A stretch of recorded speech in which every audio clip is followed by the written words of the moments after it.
Hey there, welcome to another Minish Cap tutorial video. This one is going to be on Crenel Clip. Crenel Clip was the second of three major glitches discovered in 2021 in Minish Cap. And yeah, let's jump straight into this. So first of all, I'm going to show you a little map here just to cover the general idea of what Crenel Clip is. So this is done after the second dungeon, Cave of Flames. So up here is the entrance to Cave of Flames. We would beat this dungeon, shrink, and then go into Malari's Mines to get the white sword, the one with the green hilt on it. After that, typically in the game, you would then descend down Mount Crenel. You would follow a path like this, and then you would go to town, and then from town you would go north to the castle to upgrade your sword to the red sword. Then after getting the red sword, you would come back into here, go down through this ladder to push to specifically the reason why we had to go and get the red sword is so that we get the cloning ability. And then with the cloning ability you can push a big block that's blocking this tunnel here, and then exit out to come to this area here. We would watch a cutscene here, and then we would come down and read this sign. This sign, as well as entering the swamp and touching the swamp water, sets the same flag, which enables the next part of the story, the boot quest, the quest that lets us go and collect the boots. Which is required in order to traverse everything in the swamp. So everything is hinged on getting to this sign so that we can read it, essentially. And so what this out of bounds clip does is, right after getting the sword, instead of going and getting the red sword, we perform the out of bounds clip from this location here on Mount Crenel, and that lets us traverse all of this out of bounds without having to deal with any of the obstacles that are in the way. We land here without having to watch the cutscene here either, then can come and read this sign. So avoiding having to the slow movement of going to town and then to upgrade the sword now saves a little bit of time, but we also save a huge amount of time from just not having to watch this cutscene either. So you can save just over a minute by doing this strategy. So let's go and jump into the game to see how this works. Right, so here we are. We've just upgraded our we just got the green sword from Malari, and we are just outside of the mines, and we've come to this first sign here. If you may notice, the camera's a little bit dodgy here. I'm playing on a hacked version which has a different camera, which keeps the camera locked to Link's position just to make things easier to see what's going on and easier to explain what's going on as well. Later on I will show demonstrations of what this will look like on a vanilla ROM and what you will expect when you actually perform this trick for yourself. Right, so the whole point of what this trick is going to do is we are going to make use of these guys here. These are Rock Beetles. We're going to use the fact that the Rock Beetles can sit down and push us in combination with some dodgy geometry of the wall collisions in this area to be able to initiate a jump animation and jump out of bounds. Now, what is that going to look like? So the first of all, the trick is kind of split up into three sections. We've got the first section, which is manipulating the the Rock Beetle to get over to where we want it to be, which we'll cover first. The second part will be the mechanics of how to make Link clip out of bounds at this spot. And then the third part is going to be, once we're out of bounds, what movement do we do to get to where we want to be? Right, so the first part is going to be covering how do we get the Rock Beetle over to where we want it to be. So the easiest way of doing this, there's a lot of enemies in this area first of all, and they're all going to be getting in your way and aggroing towards you, and it's going to be a real pain. So what we're going to do is we're going to do a trick called Bottle Glitch. What Bottle Glitch is if we equip the bottle on the B button, it only works on the B button. If we go and stand in front of a sign and use the bottle to dump whatever the contents is, and then whilst that animation is going on, we press either A or R to read the sign, we cancel the bottle use animation with a text box. We can then close the text box, and then Link is now in the Bottle Glitch state. And in this state, Link is just invulnerable to damage. Yeah, these enemies will not hurt Link at all, and in fact we can stand inside of enemies. We're going to make use of this glitch again when we actually do the clip, but just having doing this trick like this now just makes it far easier and consistent to move through this area and not let the enemies get in the way, which is just really common in this game, that the enemies will just get in the way. So the ways we have to mitigate that are great. Some caveats with this glitch is it's very volatile. It will get cancelled very easily. If you do a roll, it will cancel the glitch, and look, Link is now able to take damage again. But it's really easy to reactivate the glitch. All you do is just you go up to the sign and just do it again. So drop the contents, read the sign, and bam, we are back into bottle glitch state. So what can you do that won't cancel it? You can slash your sword, and you can use most items without cancelling the bottle glitch. You can't pick up rocks or anything, that will cancel it. Also, if you enter a climbing animation, it will also cancel it. So that counts for these ladders, and over on the right hand side we're going to go touch a climbing wall. That's also going to do that. So they're the things that you have to bear in mind with the bottle glitch. Right, so when we get the so we first get the bottle glitch so that these enemies aren't going to be bothering us. Now we want to lure these rock beetles over. Now, to lure the rock beetles, they have like a proximity around them that they look to see where the player is, and if the player enters their arc of vision, then they will activate.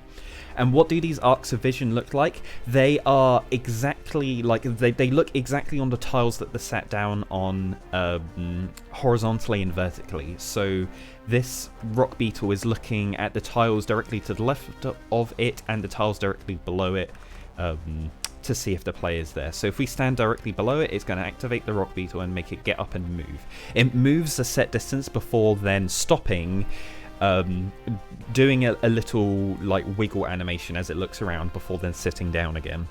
If the player ever enters its cone of vision again, it will then get up and move in the direction that the player is going. So it means that the rock beetles are quite easy to manipulate and tell where to move, because it will move if you cross one of its arcs of vision, it will pick up and move in that direction. And how much range is this? So you need to get within 3 tiles of the rock beetle. So you can tell here I'm 4 tiles away here, and then when I get one closer there, I'm 3 tiles away, and it will activate and start charging towards me. Additionally, with the rock beetle, we can additionally push it along by slashing it with our sword, and we can use it to like just bump it along and move it close towards where we want to go. But yeah, so it's essentially that is what we're going to be doing to get the rock beetle over into the position that we want it to be. Right, where do we actually want it to go?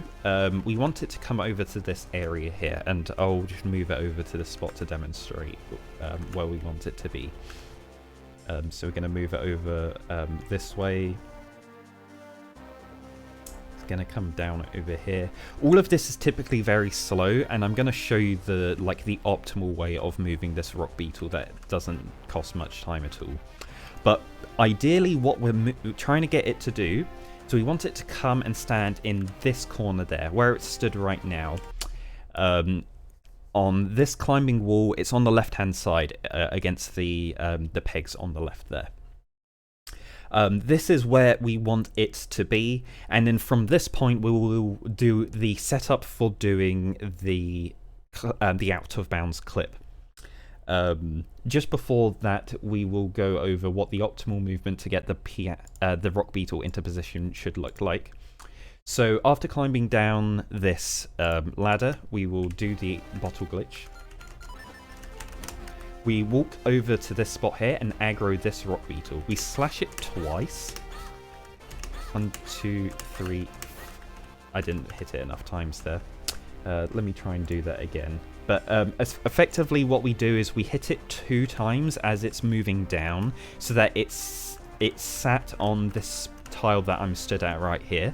And then whilst it's there, we can hit it an additional several more times to get it to ideally stop on this tile that I'm stood at right here. So let me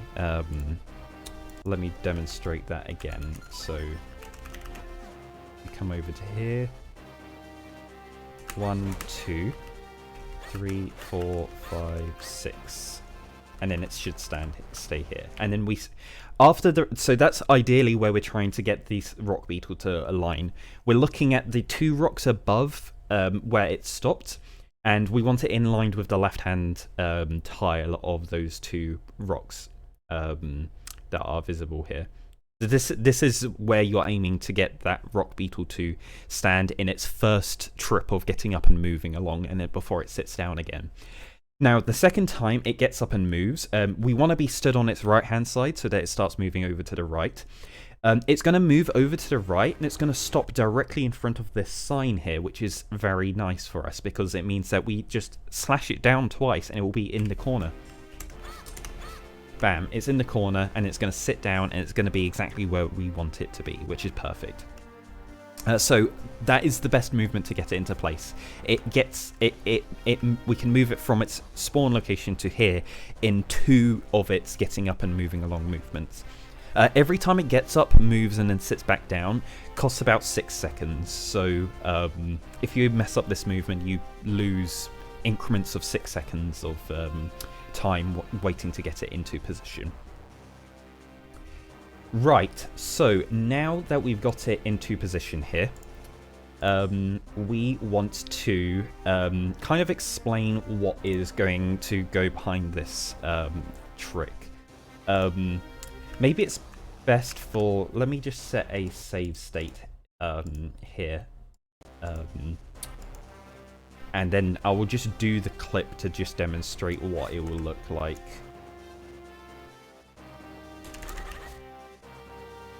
So what we did there, we did some fancy movement there, but the general gist of what we're doing is we're getting our push value. If you look at above me, I've got some data values. Don't worry about the Y coordinates just yet, that will come into play later. But the push value is what we care about.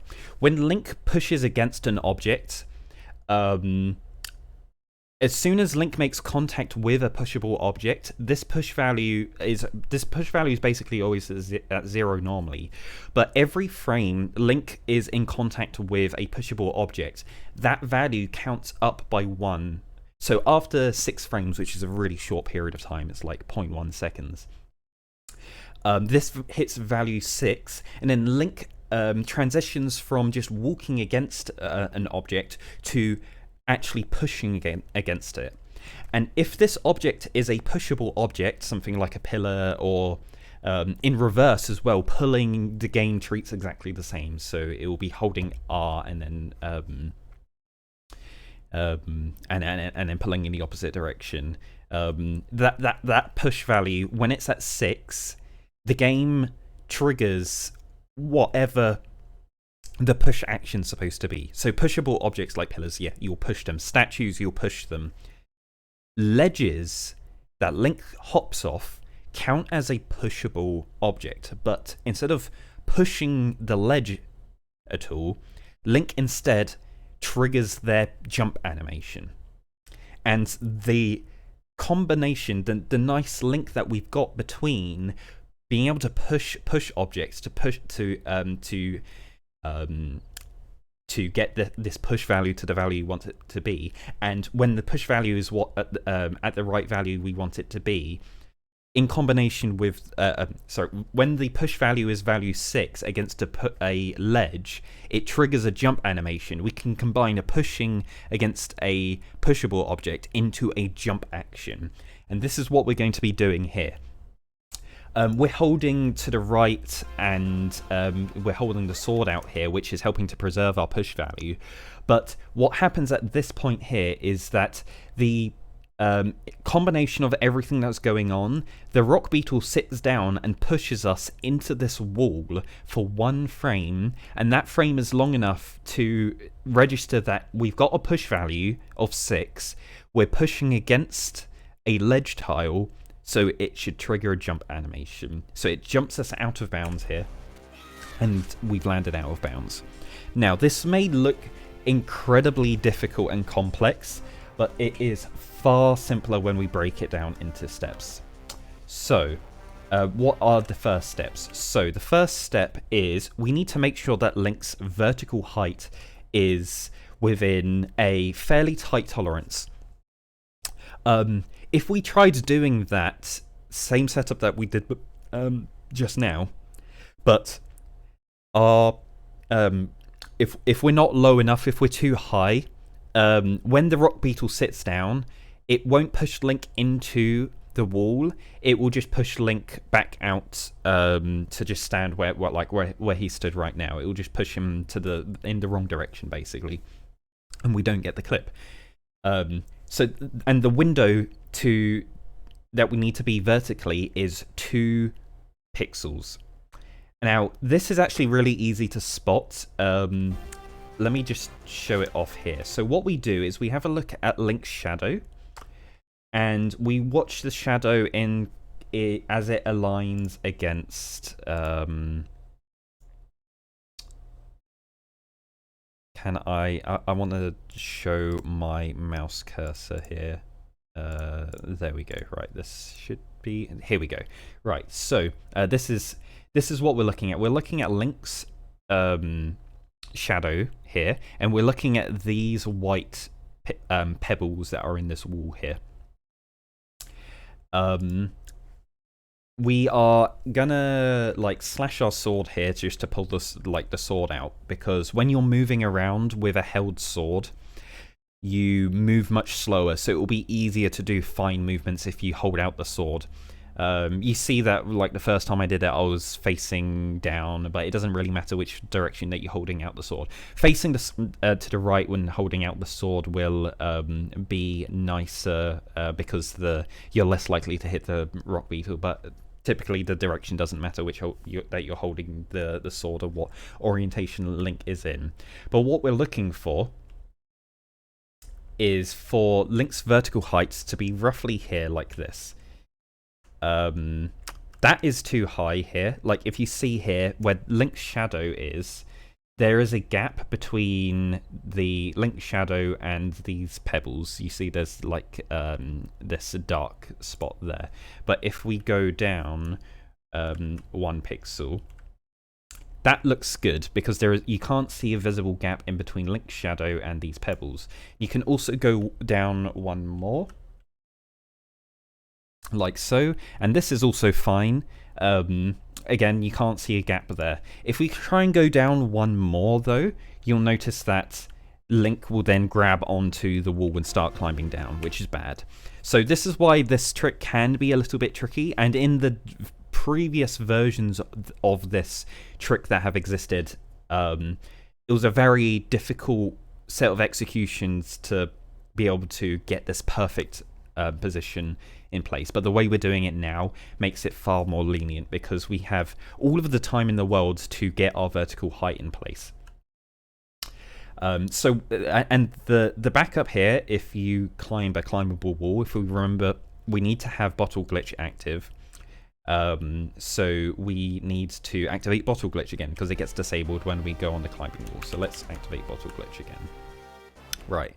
I don't know if I mentioned that before, but the reason why the Rock Beetle didn't hurt us here is because we've got bottle glitch active, which is an integral part of how this out of bounds clip works. We wouldn't be able to do this if we couldn't do bottle glitch. Another thing with bottle glitch as well is when the Rock Beetle sits on us like that, that cancels bottle glitch. If you notice, I'm now taking damage. It's very easy to tell when bottle glitch is cancelled because you'll take damage from this Rock Beetle, but you can very easily just come and reactivate it again by just doing the execution to do that. Right, so, the first step of this was to get to a vertical alignment, so this is good because we are, there's no gap there. Right, the next part of this is we need to get the push value up to value 6, and then we need to be doing, we need to be facing down and holding right with the push value still at 6. So let me just show this. Like if we push against this Rock Beetle, you notice it very quickly counted up from 0 to 6, and Link is in the pushing animation right now. If I slash the sword right now while holding left,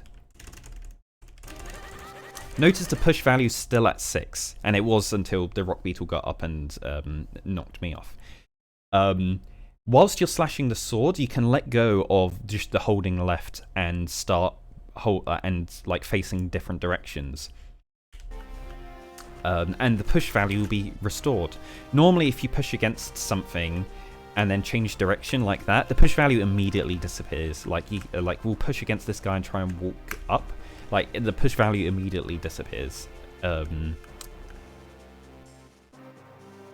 if we push against this, slash, and I'm slashing in different directions, and this push value is remaining at value 6.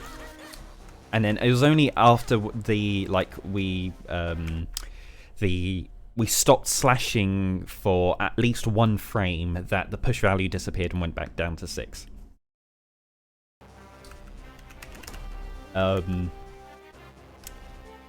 So yeah, let me push against this guy, grab the sword, slash the sword, and then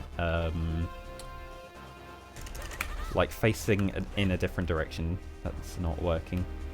We should probably just do it the same way that we do it for the trick. But we activate the bottle glitch here, and then what I'm trying to do is demonstrate the things that we can do with the push value storage. But essentially, it's probably easier to show it with the shield here. So if you hold onto an item, you can preserve this push value whilst we're not near the pushable object. So with the shield out, so what I did there is as I pushed against the pushable object, I then pulled out the shield without changing what my directions were. If I keep my directions held exactly the same now that I've left the pushable object, if you notice the push value is still at value 6. As soon as I change my direction at all, the only thing I'm going to do here is I'm going to let go of up, and I'm still holding left and shield. The push value disappears, it goes down to 0. So you can hold an item and the directions that you were originally holding, and it will preserve the push value. As soon as you change what direction you are going in, it will lose that the push value. However, we have different ways of changing our direction whilst preserving this push value. One of the ways is slashing with the sword. You can change your direction to be facing a different direction. Another way is pulling out another item as you're doing the push value, whilst you're preserving your push value. The other item I can show here is the Gust Jar. So we're going to do the same thing with the shield, where we're going to push against this guy, pull out the shield. I don't have the push value here. Never mind.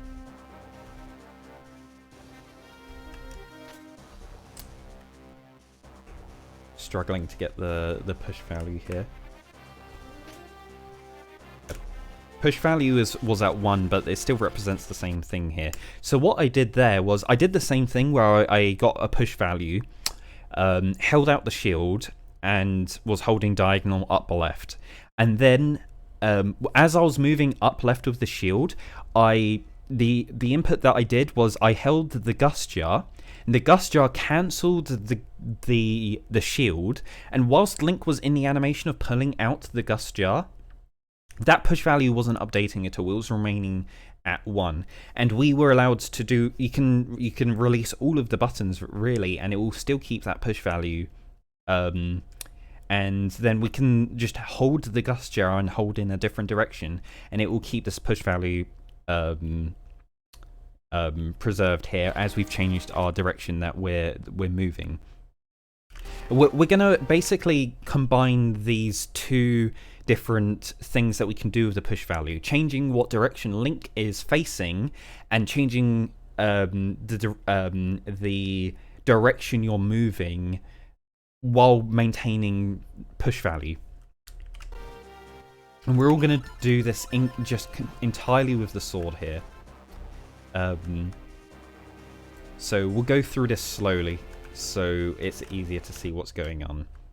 So the first thing we do is we wait for the Rock Beetle to get into position here. So it's going to do its wiggle and it's going to sit down. When it sits down, like so, we start holding to the left to push against this. We then do a sword slash, and that's going to trigger the Link to do a sword slash. Whilst Link is doing this sword slash, we have the push value stored. We can change what Link's direction is. We now want Link to be facing down, so we hold down and do another slash, like so. And it's going to change Link's facing direction now, so we're now facing down with this with the push value stored. Whilst this slash is happening, we're going to again change our direction. We're not going to change our direction, but we're going to start moving to the right. How can we start moving to the right? Well, we need to be holding onto an item whilst we're moving in order to keep the push value stored. So we're going to keep the A button held down, and we're going to hold right as well to start moving over to the right to be moving against this thing. I messed up because I let go of A for a frame. Right, so you would have done something like this. Yep, so we got our slash to the left first. Then we did a slash down, making sure that we only do, like, we don't release the A button again. We done one slash to the left, one slash down, and we're holding that down slash, and then we're just adding a right input in, so that when the slash ends, we start moving to the right. And you see the push values stored there. Now, the position I was there was too high, and you can tell because Link's Link taps the Rock Beetle with his sword. If you're too high with your setups here, that happens. So let's just if you, also again, if you're unsure if you've lost bottle glitch at all, you can always just go back to that sign and just quickly set up bottle glitch again. But anyway, always make sure that you get the vertical alignment before you start doing the trick. You can use the time whilst the Rock Beetle's getting up and moving around to do this. So it gets up and moves over to here. We did one slash left. We pushed against it. We slashed once. During that slash, we held down and did another slash. And we held that slash down. And then in the middle of that down slash, we let go of down and we hold right. And we're holding right now. And we're just going to permanently hold right here. And that's right and the sword. And that's all you need to do for the clip to work. Just hold right and the sword the entire time. And it will either make you not clip through the you won't clip and the Rock Beetle will just push you out of the wall again, or you'll get this and you'll leap up and out of bounds. Whilst Link is in the jumping animation, once Link has initiated the jump action, then you're free to just let go of the buttons and the trick is effectively complete from that point. That's the hardest part there, is the doing those sword slashes and direction changes within that tight period of time. I like to compare this glitch to portal items, where it's something that you just want to set a save state right there, where I've set a save state here. Just effectively set a save state here. Just practice doing that movement of like the combination of the slashes and the sword movement until it's muscle memory. You don't need to think about each of these individual steps. I also recommend when you're first learning to do this, you can go into your emulator settings and lower the speed down to 50%, and you can learn it at 50% speed before you have to do it at full speed. So here we line up, we push, we let this guy come over to here. Going at the set like 50% speed lets you break this down into a far more digestible method there. So yeah, and then it will take forever at 50% speed for the Rock Beetle to eventually sit down. But that is how I recommend practicing the movement for this trick. You know this works because you jump out of bounds like so.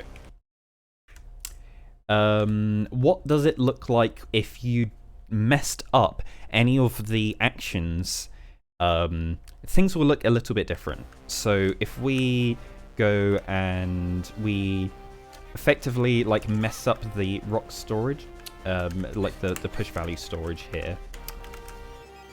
Don't do that as well. That will kill the run. Yeah, it's really bad if you dump your fairy. It's effectively run over.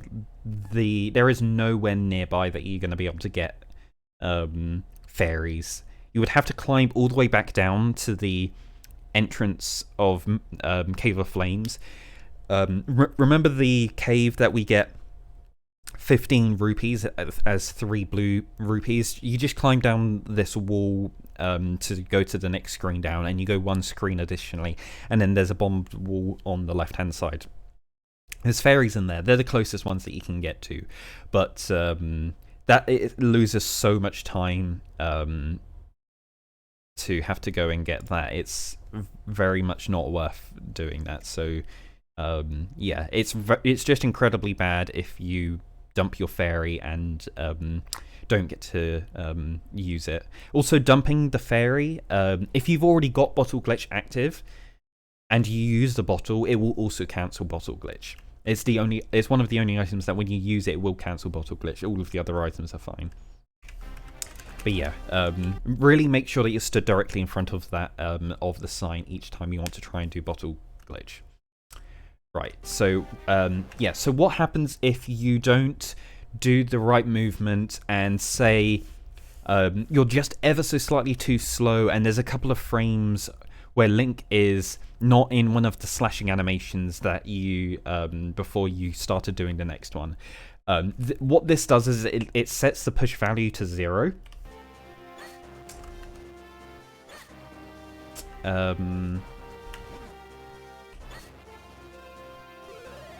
So it would look like this. So you would think that you had done all of the setup properly and you would hear pushing to the right, but your push value is not at 6, it's at 0. You just get pushed out of the Rock Beetle like that. That just means that your push value wasn't at 6 and you managed to drop the push value somewhere in one of your bits of movement. And again, if the Rock Beetle sits on you, you lose bottle glitch and have to reactivate it.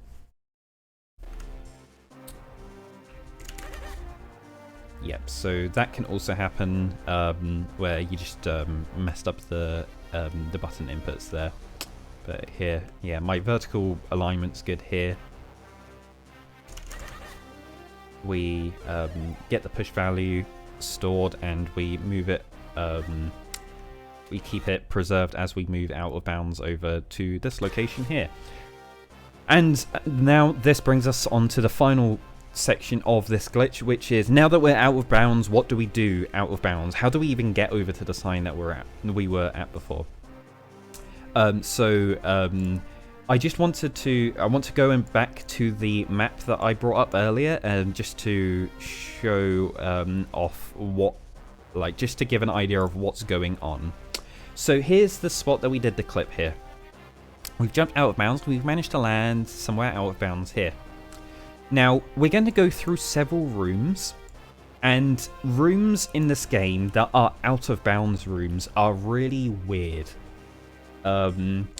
They are similar to the rooms that are actually loaded and preserve some of their properties but don't keep some of the other properties. So what is going to be useful to know for you is that the rooms that we're going to go through 3 rooms. And each of these rooms are going to be copies of these 3 rooms here on Mount Crenel. So this is the first room that we're in, and this is going to be when we do the jump out of bounds, we're going to jump into a copy of this area that's going to be located out of bounds slightly further south. Then we're going to again transfer into this orange room, which is the second room, and we're going to do some movement in there before then going into the yellow room to do some final movements before we go to the next area.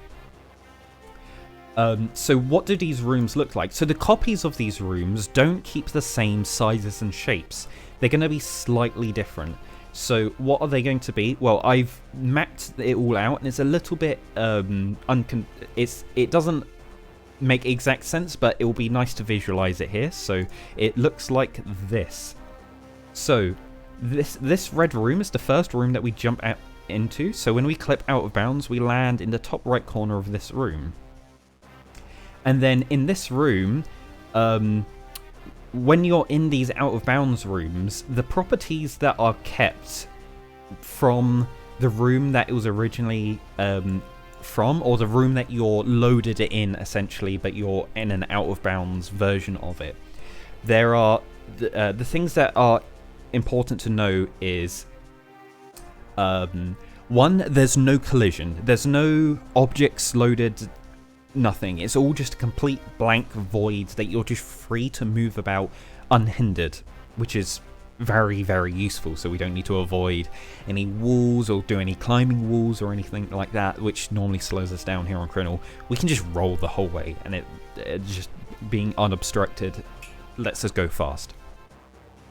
The other thing is that the edge transitions to transition into other rooms get copied from the original room. So in this original room here, there are 3 rooms that it is connected to. It's connected to the top, to this room up here. Well, okay, it's also connected up here, but we don't care about this stuff up here. It's connected to this room on the left, and it's connected to this whole area on the bottom here. This original orange this orange room here. This red room has a connection to this orange room, which we see kind of here. In this red room, when we touch the bottom screen of this red out of bounds room, it looks back at this original red room and goes, right, we've touched the bottom edge screen transition us into the room that is connected here, which is this orange room. So it will load the orange room, but we don't end up loading into this orange room because of the position that we're actually stood. Our real actual position when we've moved out of bounds here, we do like 6 rolls down. When we touch here and transition, in the real world, we're effectively down here. We've completely bypassed this orange room and we're out of bounds to the south of the orange room in this yellow room, or where the coordinates of this yellow room should be. But we haven't loaded the yellow room, we're loaded to the orange room, but we're just out of bounds to the south of the orange room. And that effectively puts us into the out of bounds version of this orange room, which is here. You can notice here that there is an overlap between the red room and the orange room. That just means that, like, the red room, when we transferred in, is put us partly inside of the orange room and not right on the edge of the orange room. When we load into this orange room, we can actually, like, roll up a bit and go up a tile or so before we touch the top of the room. But this orange room, as it's unloaded whilst we're in the red room, you don't need to worry about the orange room's like size at all. But this orange room is rather large. So when we get into this orange room, to be able to touch the bottom screen transition of this orange room, we have to roll down 10 times, and that will put us. We touch the bottom of the orange room, which is this line here, and it will put us into the copy of the yellow room, which will be the base of the copy of the base of Mount Crenel. And we get put into this spot here. Now, this yellow room is the room that we really wanted to get into, because it copies the properties of the or the edge transition properties of the lower Mount Crenel, the original yellow room. It knows that if you transition to the right, it should send you to Trilby Highlands. So when we're in the copy of this yellow room, it will go, okay, you can transition to the right. When we were in the red and orange rooms, originally these red and orange rooms do not have any screen transition to the right. You can't transfer to the right out of these areas. So when you're in their copies, you can't just transfer to the right and end up in Trilby. The game just doesn't work like that. But when we get to the yellow room, it does. And you can see that as soon as you load into the yellow room, if we transition to the right, we're just gonna land ideally here in Trilby. Yeah, we can show that, but just briefly before we go into that, I want to show that the bottom edge of this yellow room here extends slightly past the Trilby Highlands and a little bit into the next room down, which is Western Woods. This is going to be very useful. So let's go back to the game to see how this works out.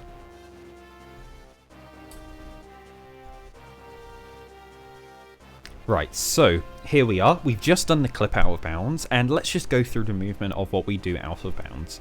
So in this first room, we just do 6 rolls down. So 1, 2, 3, 4, 5, 6. And then we see there some like bugged visuals, but we hit the bottom screen transition there for the red room, and now we're entered the orange room here.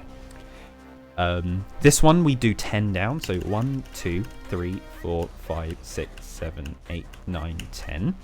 And here, when we, if we keep holding down the entire time, we just immediately transition into the next room down. Here, we're in the yellow room. We're at the top of the yellow room where we first transferred in. So what happens if we move to the right and hit the screen transition? It's going to pop us here into Trilby Highlands, and this is exactly what we wanted to do. We've managed to get past this cave that has the rock, the block that we needed clones to push through. We've got our green sword, which means that we can just move through this section now, and effectively pick up the run right after getting the red sword. But we don't have the red sword right now, and the really important part of not having the red sword is the game looks to the flag that says Link has the red sword when it checks this trigger for this cutscene. Because we don't have the red sword, the game doesn't load this cutscene, so we save a huge amount of time on not having to watch this cutscene here.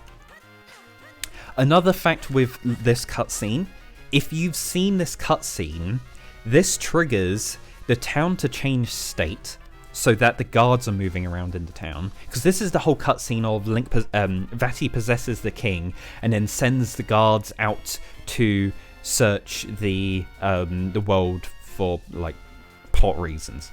And one of the other things it does is it gets the guards to block the entrance to Hyrule Castle,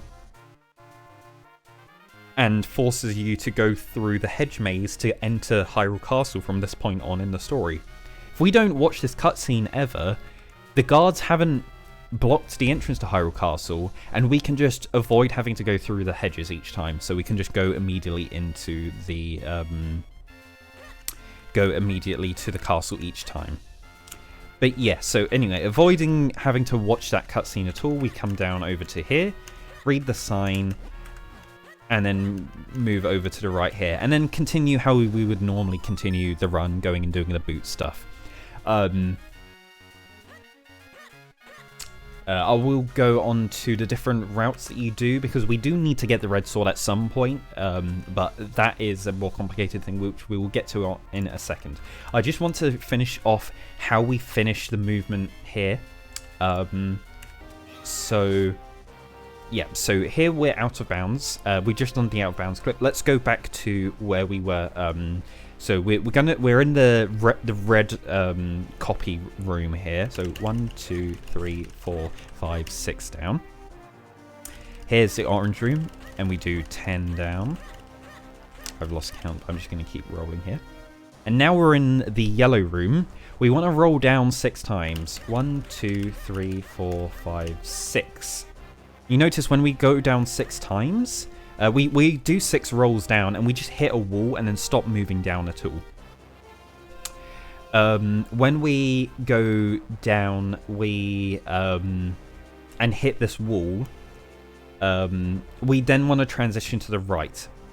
We do a discrete transition to the right, and because we were right at the bottom of the yellow room, which we showed on the map earlier, when we transition to the right, we just missed out on Trilby, and we landed kind of in Western Woods, but Western Woods isn't loaded. Trilby Highlands is loaded, because when with the transitions, when we do the edge transitions, it loads the intended room, not the actual coordinates of where you ended up. So Trilby's loaded, Western Woods is not. We're in this weird unloaded area in between Trilby and Western Woods.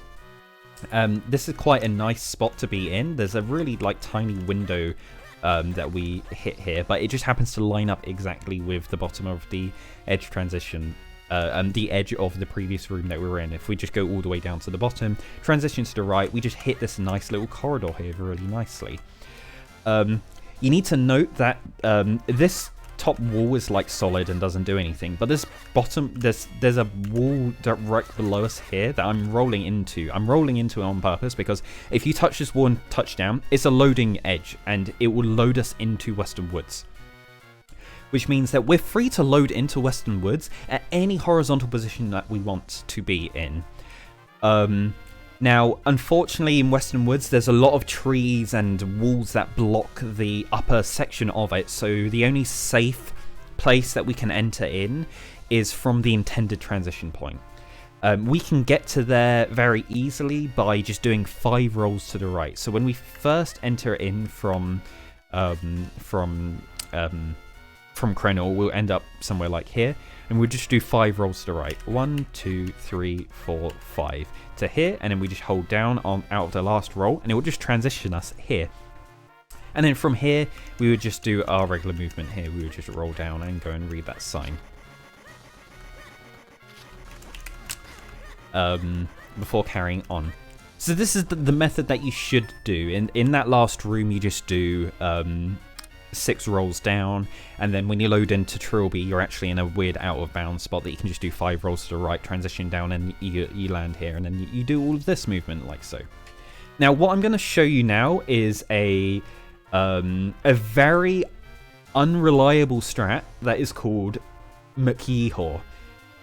People like to do this because it's kind of like a weird funny joke strat that it's incredibly inconsistent, because it's not that it's it basically has a 50-50 chance of working. Why does this have a 50-50 chance of working?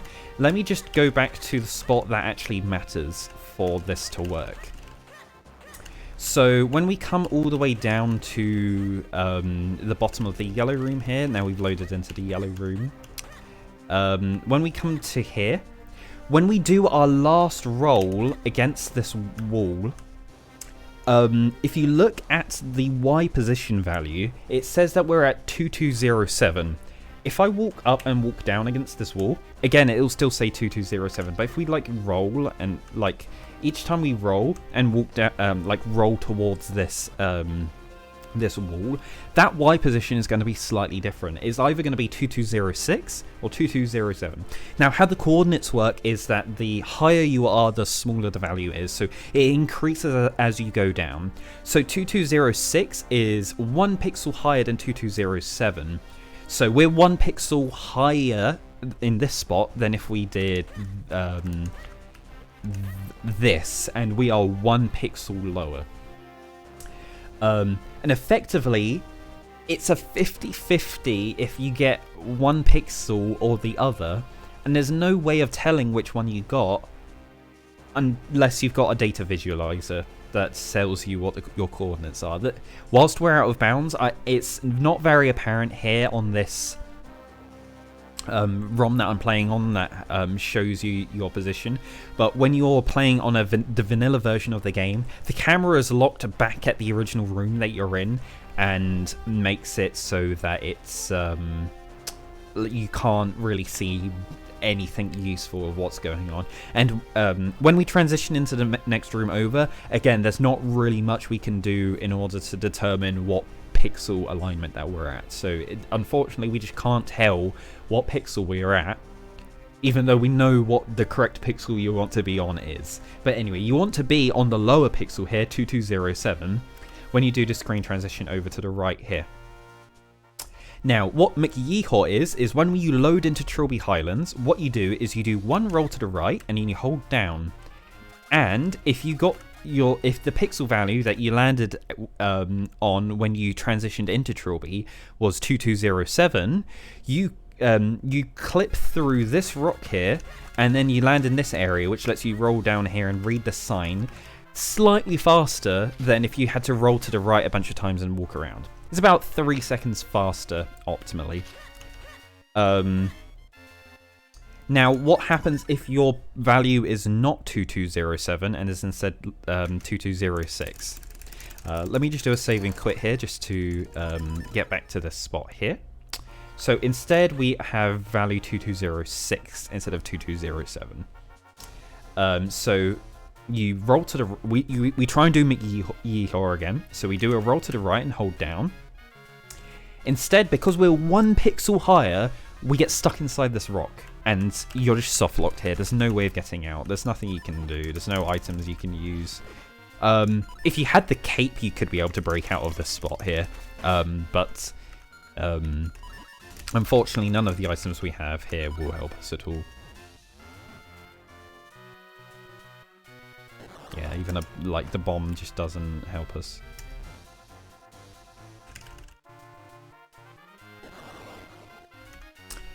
But yeah, effectively you're stuck here, and the only way of getting out of this spot is just doing a save and quit.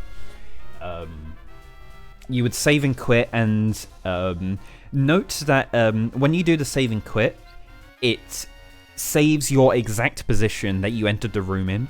So if your value was 2206 and you save and quit, it's not like you're re-rolling what your position is going to be and you have another chance to get McYeeHaw. No, it's just 100% dead. You're never going to get it. So then you would have to do the 5 rolls to the right and then transition into Trilby, into Western Woods the safe way.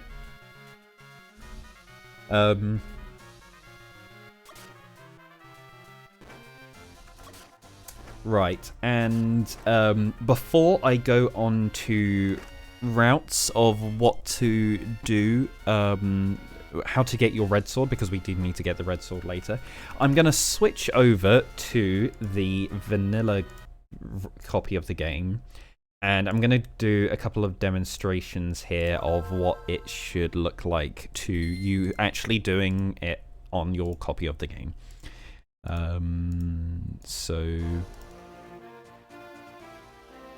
Right, got my values set up here.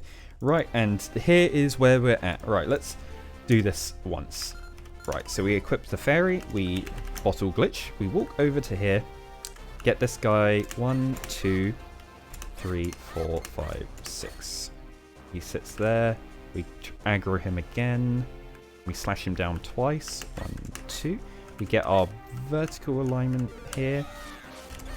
We didn't get the we didn't get to the Rock Beetle fast enough there, so he got up and moved, which was unfortunate. We're going to activate the bottle glitch again. Trying to get our vertical position here. Here we go. We got a good vertical position whilst we're waiting for the Rock Beetle.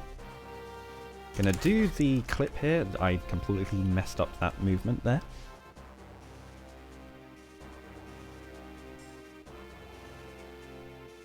We're gonna wait for him to sit down, and then we're gonna do this. Our push value is only at push value 4, so this is not actually gonna work because we didn't push against it long enough, which was unfortunate. Right, we got a good vertical height here. We're gonna... There we go. Right, now we got push value 6, so this is going to work. We're going to jump out of bounds here. We're going to let go of the spin. Now in this spot here, we do 6 rolls down. 1, 2, 3, 4, 5, 6. Screen transition down. Notice that with these screen transitions, the camera is going to move quite a lot. So you actually want to do pause buffers to make the camera snap over to Link. So we just pause and unpause whilst the camera's moving, and it will just snap the camera to Link, and we don't need to wait for the camera to move. So that was the red copied room that we're in. Now we're in the orange copied room, so we're going to do 10 rolls. 1, 2, 3, 4, 5, 6, 7, 8, 9, 10. Do another pause buffer. We're in the yellow copy room here, so 1, 2, 3, 4, 5, 6.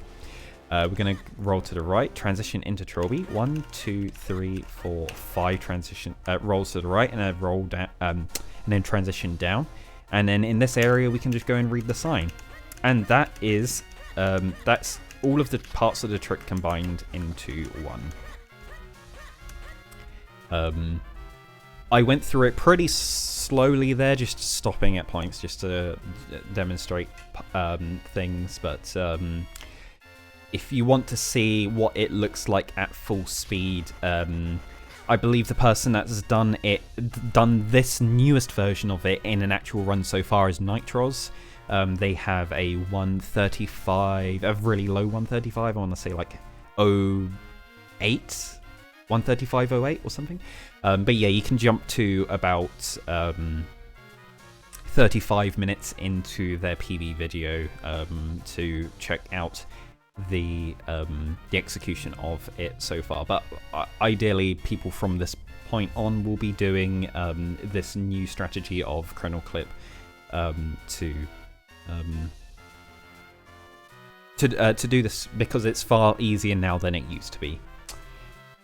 Right, so just before we end things off, some things I wanted to go over is the routes. So you wouldn't consider doing this as part of the beginner route, but with the new simplifications to this trick to make it easier, it's now one of the earliest tricks that you're going to learn. So it's going to be very common to see people maybe do 1 or 2 runs on the beginner route, but then immediately jump into the intermediate route. What is the intermediate route? The intermediate route is now, from this point on, we go and do the boots quest to get the boots. And then when we get the boots, you just immediately dash up to Hyrule Castle and get the red sword. And then after you've got the red sword, then you can go to Swamp and continue the run normally from that point on. And the other route is the advanced route. What makes the advanced route trickier than the intermediate route is that we don't get the red sword immediately after the boots. We go directly to Swamp. We go in through Fortress of Winds. Now, that's hard in of itself, not having the red sword for that, because you need to create clones to get past some of the Armos in Fortress of Winds. So in the advanced route, you need to do Armos clips, which are a very difficult strat, which is what elevates the advanced route as being more advanced than the intermediate route. And then after we get the Ocarina at the end of Fortress, then we would go and get the red sword right before we go and get the magic boomerang. So they're the route differences that that you would think you would make your decision when you're choosing what route of this should you run. Is my advice is you do beginner route just to get all of the other stuff in the game nailed down, ocarina glitches, portal items, Werble hops and angle retentions and all of that stuff, and the boss fights as well. Just, you know, all of the basics of the trick of the game. And when you're feeling really comfortable with all of that stuff, probably want to incorporate this.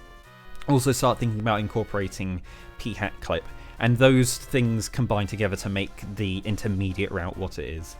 And then when you are more comfortable with that and incorporated a couple of more complicated strategies into it, like Octo-Manip and the Vati and Darknut Manips, then you can start thinking about doing advanced routes as well, and the more complicated blue, red, the more complicated green kinstone manipulations in Swamp as well. But all of that is when you're really pushing for like top 10, top 15, top 10 position on the leaderboards. You know, times that are close to 140 mark, or even lower, 130s. Yeah, I believe that is everything for this trick. I've been going for an hour talking about the Crenel Clip here, so I should leave it at that. I hope that covers everything you need to know about what the Crenel Clip is, all of the eventualities of like what can happen, what can go wrong, how to understand how this trick works, and how to do it fast. Right, thank you for watching, and I'll see you around.